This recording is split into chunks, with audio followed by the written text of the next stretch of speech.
Well, I see you found your way back again. Today I'm going to show you how to build a unique tool. It's a negative rake double-side scraper. Here it is. I just got done building it, just got done testing it, and it's awesome. It really works good. I call it the Pecker. So before we get started, don't forget to do the subscribe and like thing. Thank you, and let's roll.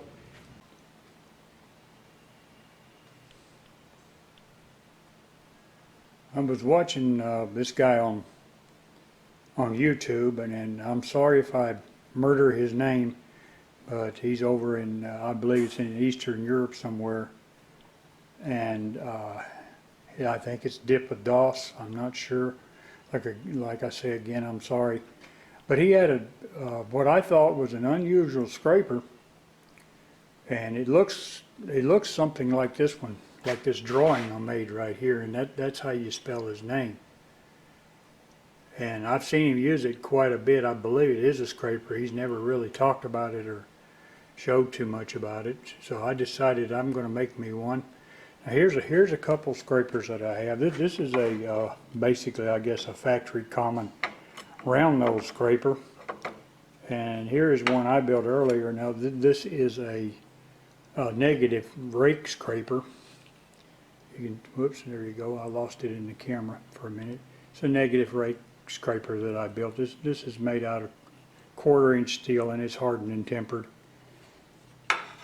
So I'm going to make mine, and mine's going to look like this now. Try to explain it to you best I can. But it's going to be, across the top, it's going to be 2 inches wide in total. And the head is going to be 2 inches deep right here. Now this indicates the grind, and it's going to be equal on both sides, just like a skew. And it's going to taper into a 1 1/4 inch main shaft and go down to a 1/2 inch tang. Now this is, you'll have to excuse my bad drawing, but never claimed to be an artist. But that's the way the grind's going to be. It's going to be equal on each side. That way I can flip it over, use either side. I should be able to get quite a bit of use out of it before it dulls up. Now I'm going to make this out of 3/8 inch steel. Now here it is. I've already got it drawn on. So what I'm going to do is I'm going to go over to my little bandsaw. You can see how thick it is. I'm going to cut this rectangle out right here like that, and then I'll make these cuts as necessary, and then probably go to the belt sander to get my basic shape. Now once I get my basic shape and I get my bevels all ground down to approximately what I want, not really sharpened but ground down, then I'm going to harden the tip. Now I'm only going to harden the tip just like you would a knife, and I probably will not temper it. It depends on how hard it gets.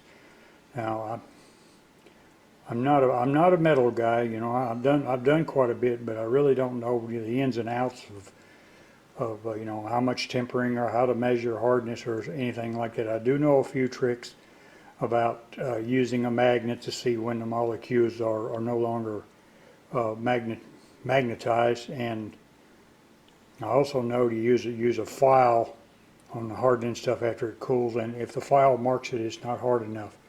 So we're going to do that.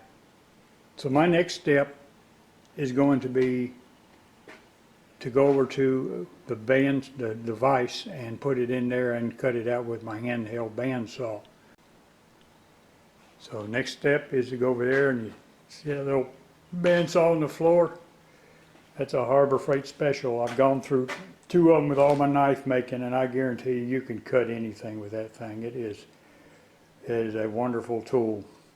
So I will see you when I start cutting this. Okay, the first cut I'm going to make is going to be from here to here, and then I will cut this out right here. So let's begin. Now this is, I'm not going to show it all to you because it doesn't take that long, but no need to sit there and you watch it, just watching a saw go round and around. So I'll cut this and then probably cut the camera out and cut the rest. This is a cutting oil. I put a little bit on here, maybe. Now I don't use too much because it's hard on the tires on the bandsaw.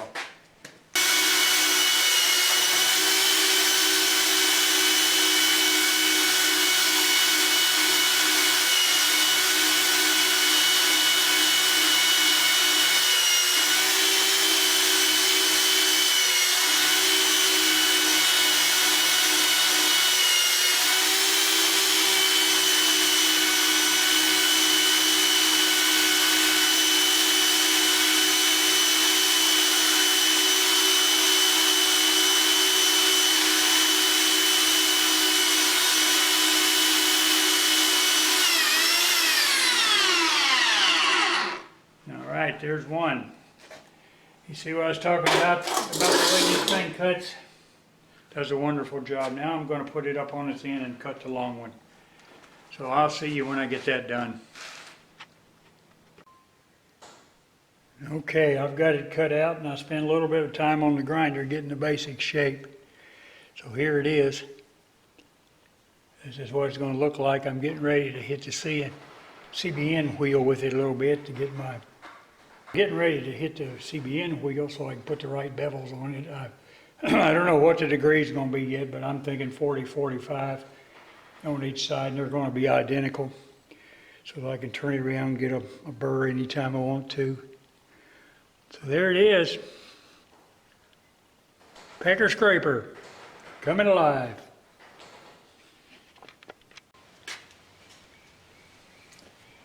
Well, we're here at the grinder.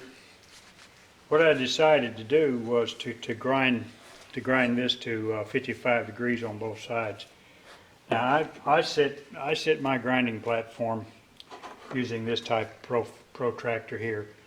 You have to have a reference point. There it is, in case you didn't see it good.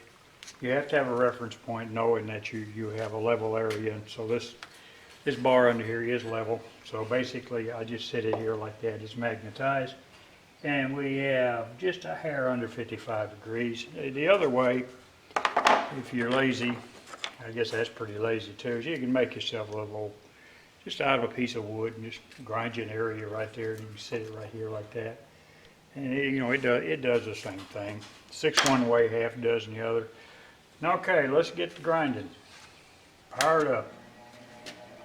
I found out one thing though about this. I haven't had these CBN wheels very long. You don't want to grind any aluminum on them. I'll tell you what, that was a mistake. You can put wood and other stuff like that. It cleans off when you hit metal, but aluminum sort of fills in the gaps between it. I'm hoping it comes out of there. I don't know how else to clean it, but anyway, here we go.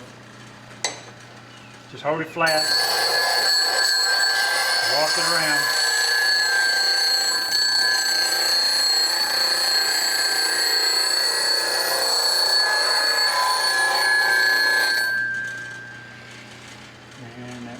Too. Busted side up.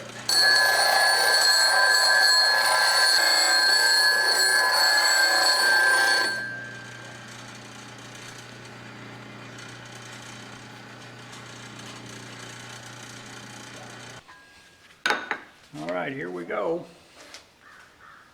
Getting ready to go over and set up the hardening process, so stick with me. We're making progress. Okay, I believe I'm all set up. We'll talk a little bit about hardening. First off, I'm no metal expert or anything like that, so I can't speak with a great deal of expertise, but I have done a little bit. Now, if I were going to harden this entire thing, harden and temper it, I would use my charcoal grill. Build a pile of charcoal up and fix some way to get some air underneath it. I've done that before using just compressor air and just barely squirting it underneath just to get it roaring. And you could use a hair dryer or even a heat gun. Now what you need here is you need a couple things. You're going to need something with a magnet on it, because the whole idea is to get this piece to where a magnet does not stick to it. That way the molecules are whatever disarranged or messed up or whatever. Okay, and then the next thing you're going to have is a file. So after you quench it, you just run your file over it, and if it marks it, you're not hard enough. If it doesn't, you're good to go. Now, I am only going to harden the edge of this. I am not going to harden the entire thing. Sort of like a knife, you really want to just harden the edge of it, the cutting edge, because you do want the knife to be able to flex a little bit. So I'm going to use acetylene torch to do this, and I'm going to just quench it in water. Sometimes I use oil, and sometimes I don't, but I'm going to quench this in just water today. Doesn't work, you can always do it over.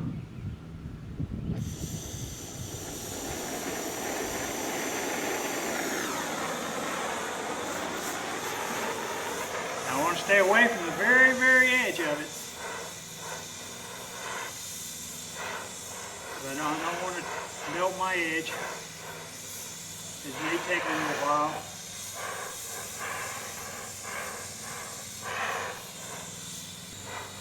You do not want to melt any.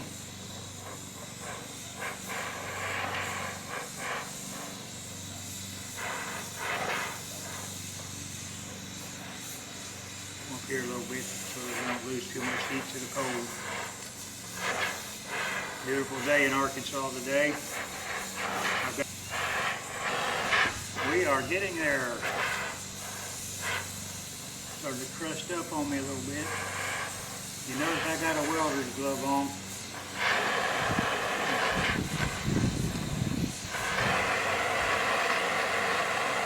Alright, no sticking.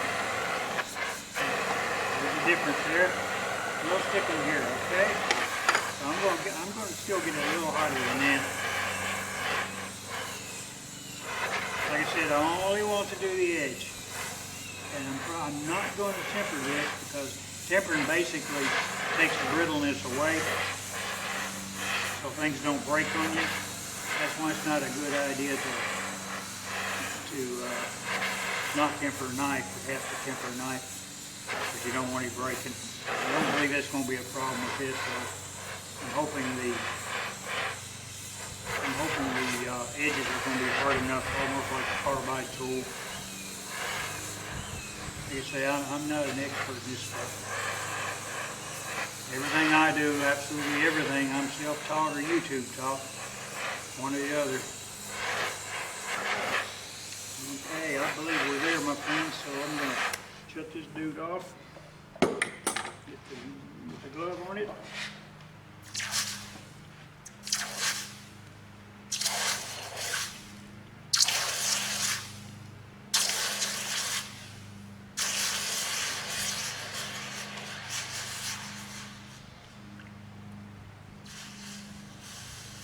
One way to heat your water up for coffee, I guess. All right. Hot up there too. See, it's steaming. I should have got a bigger bucket of water. All right, let's see what we got. Looks pretty good. All right. It's only scraping the top a little bit. It's not scraping down the middle, it's only scraping this stuff off here. So the difference is it will scrape in there and this will not. And you can tell when you start to file it is how the file runs over it compared to right here. See, you can feel that cut right here. It just sort of slides over it a little bit. So that's basically how you do it. Now I'll go back and put it on the 220 wheel and get a real good edge on it. All right, I'm back over here to the grinder again. I've got to move my platform to the other side. Take about a second.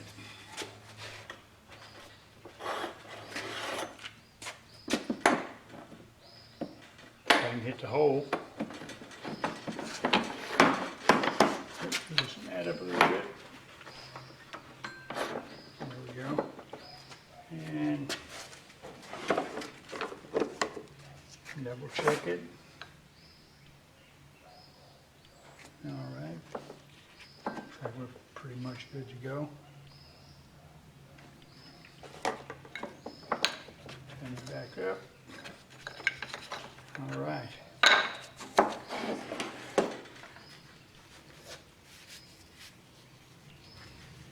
Okay, here we go. I meant to put this on the belt sander first to clean up the flat, but I guess I can do it after this. But like I was saying about being self-taught, it's been my life experience that you're not going to learn how to do things like this if you're afraid of failure. So, just jump in. If you screw up the first few times, so what? Who cares?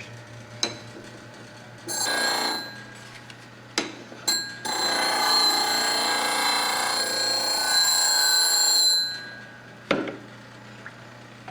little water on the subject.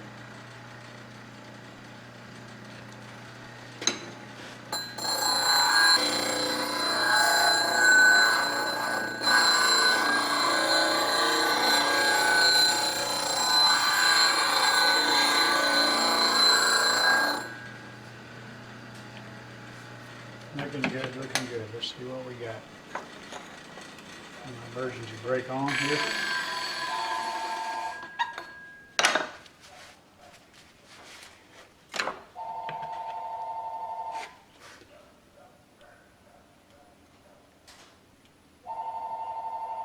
Oh yeah.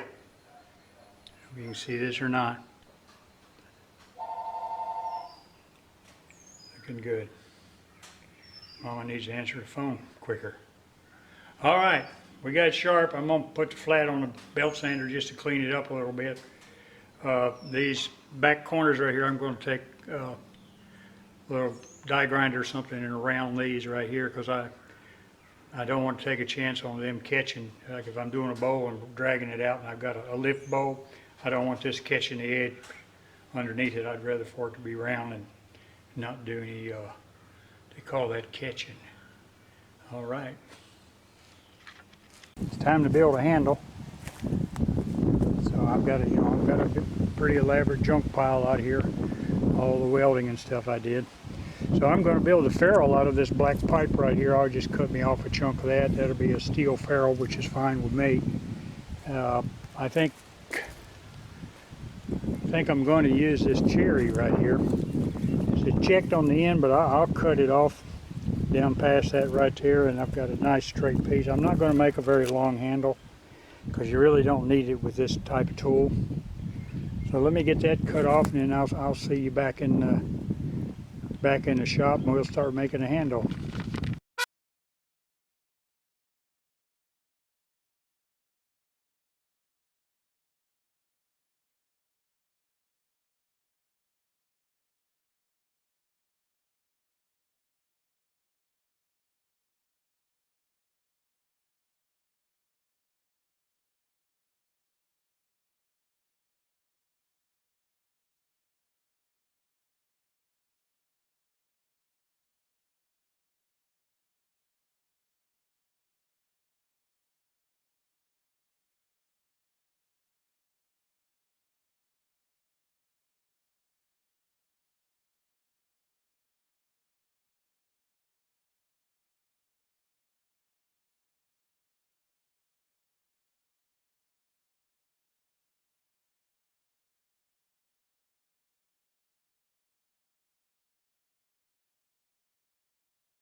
Okay, the ferrule's on. And now I'm going to take a 5/8 gouge and see if I can't whittle me some sort of shape on this thing.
Alright, got it sanded down and got some tongue oil on it.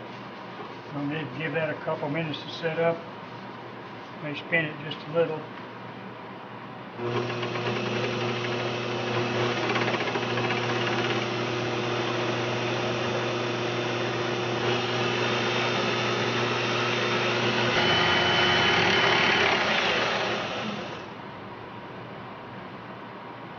That ought to do.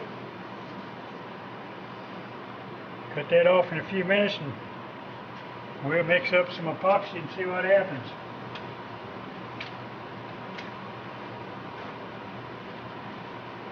A dry towel on here for a second.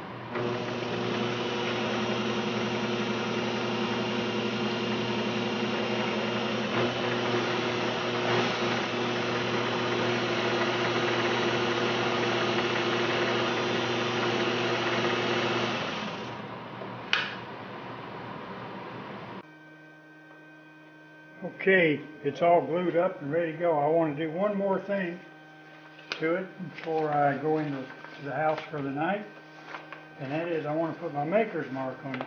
And I've got, I guess you can see all these. Or can you? Okay, I have a bunch of stickers here of cutouts with my initial. This is my maker's mark I used to put on my knives. And I'm going to show you how I did that. I'll just put one right here. You stick it down like that. You want to use nail polish. And you want to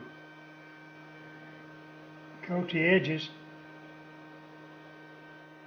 There is a method to my madness here. It's not my color, but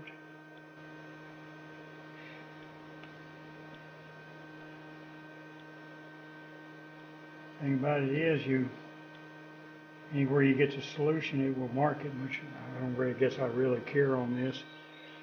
Okay, you need a battery. Even a 9-volt battery will work. All right, you take and put the positive on somewhere on them, whatever you're going to etch. Now over here, in this cup, I have a solution of vinegar and salt.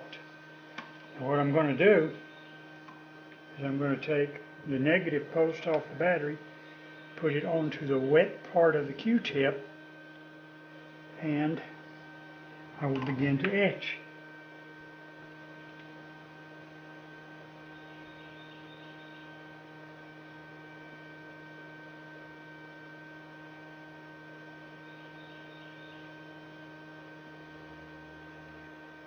This takes just a little while.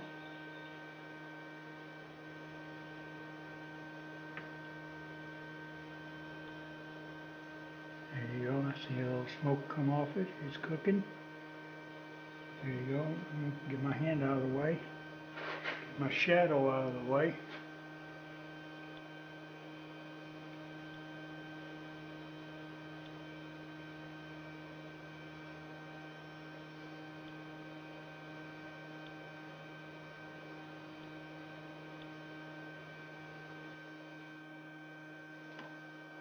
You can do this long enough and it'll get really deep, but I'm not going to do this really deep here. But it will definitely do it. You can see it cooking right there.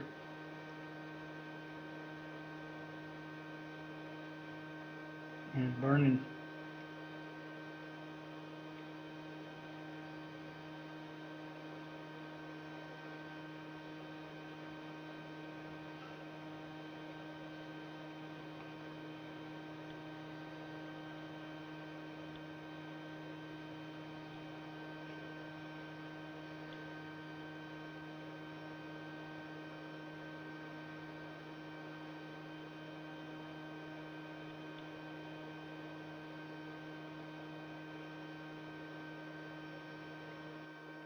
No real rhyme or reason for doing this. You just want to make sure you get all the spots. Like I said, the more you do it, the deeper your etching will be. You can take and coat the whole or part of it you want to with nail polish, and then take and etch out a design or whatever you want. And you can do the same thing. So if you just wanted to put some nail polish on, let it dry real good, and then just scratch your initials or a smiley in it, something like that. As long as your nail polish is really super dry, you could etch your initials or something in any piece of metal. I tried it on brass the other day and it didn't work very well. I haven't figured that out yet. Alright, that ought to be enough. Get rid of that. Okay. Take this off. And I'm going to peel this back off right here. Let me go over here and get a little acetone, wash this off.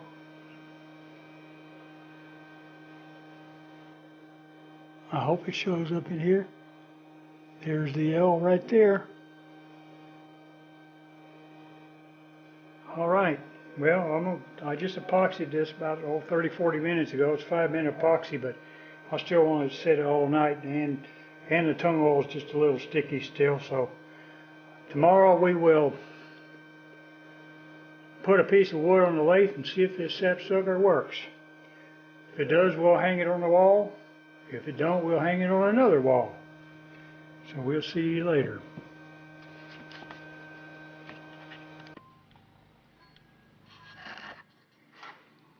Well, I got a piece of walnut up here. It's pretty dry. I got a glue block, waste block glued on the rear of it. And I'm going to turn it very fast.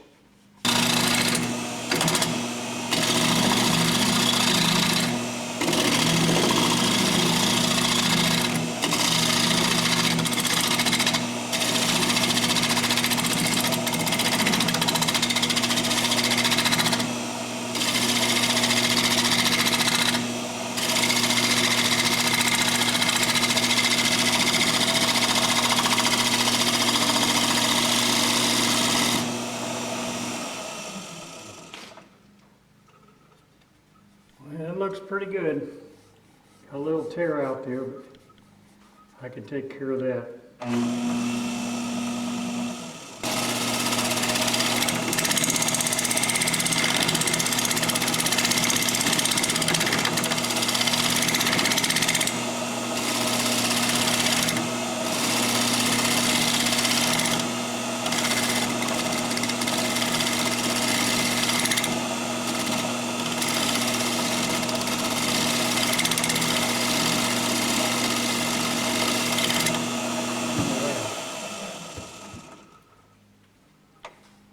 Pretty nice. It'll tear out right in here. Yeah. Sorry I keep talking with this damn mask on. What I was saying is, it's pretty nice. It looks like the tool does a fine job. I'm very pleased with it. It's still very sharp. It's really holding its edge. It should. So we have a very good Pecker tool. Will catch you on the rebound. There you go. I'm pleased with it. One thing I don't like is that I got to figure a better way to drill a hole down the center. That's still crooked. I guess I need to do it the old-fashioned way. I tried to do a little shortcut. Didn't work, but that's how we learn. Take care.